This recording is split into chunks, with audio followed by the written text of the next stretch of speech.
BRS MLC సీటుపై దాదాపు స్పష్టత వచ్చింది. తమకు దక్కే ఏకైక ఎమ్మెల్సీ సీట్ను ఎస్టీకి ఇవ్వాలని కేసీఆర్ నిర్ణయించారు. మాజీ మంత్రి సిట్టింగ్ ఎమ్మెల్సీ సత్యవతి రాథోడ్ను కొనసాగించాలని కేసీఆర్ నిర్ణయించినట్టుగా తెలుస్తోంది. రెండో సీటు కూడా అభ్యర్థి నిలబెట్టాలన్న ఆలోచనలో బీఆర్ఎస్ అధినేత ఉన్నట్లుగా తెలుస్తోంది.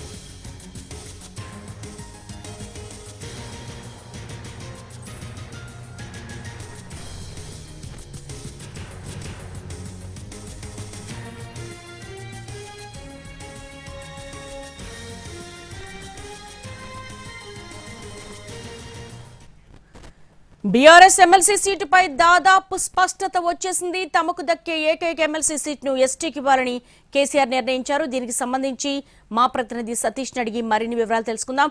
సతీష్, వ్యూహం ఎలా ఉండబోతోంది? ఎస్టీకి ఇవ్వాలని కేసీఆర్ నిర్ణయించినట్టుగా తెలుస్తోంది.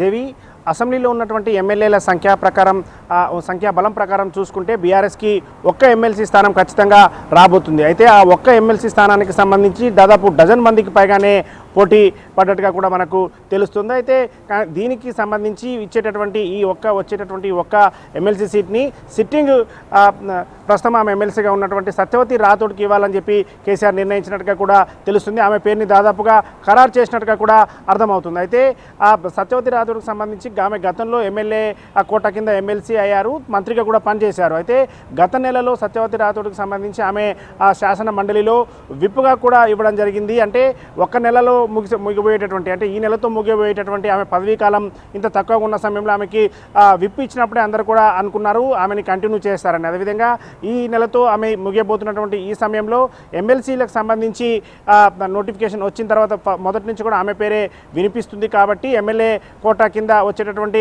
మొదటి ఎమ్మెల్సీ సీట్ని సత్యవతి రాథోడ్కు ఇస్తున్నట్టుగా కూడా అర్థమవుతుంది. మరికొద్దిసేపట్లో అధికారికంగా కూడా బీఆర్ఎస్ నుంచి ఒక ప్రకటన కూడా వచ్చే అవకాశం కనిపిస్తుంది. అయితే సంఖ్యాబలం ప్రకారం చూసుకుంటే ఇంకొక సీటు వచ్చే అవకాశం లేకున్నా సరే ఎమ్మెల్యేలు ఎక్కువగా ఉన్నారు కాబట్టి నామినేషన్ వేయడానికి కావాల్సినటువంటి 10 మంది ఎమ్మెల్యేలు కూడా ఉన్నారు కాబట్టి రెండో అభ్యర్థిని కూడా పెట్టే ఆలోచన బీఆర్ఎస్ పార్టీ చేస్తుంది. దాంట్లో భాగంగానే రెండో అభ్యర్థి పేరును కూడా ప్రకటించేటటువంటి అవకాశం కనిపిస్తుంది. అయితే ఆ రెండో అభ్యర్థి పేరు ఎవరనేది అయితే ఇంకా స్పష్టత రాలేదు. ఇటు ఆర్ఎస్ ప్రవీణ్ కుమార్ కావచ్చు, దాసో తో పాటుగా కొత్తగా కొత్త పేర్లు కూడా వినిపిస్తున్నాయి.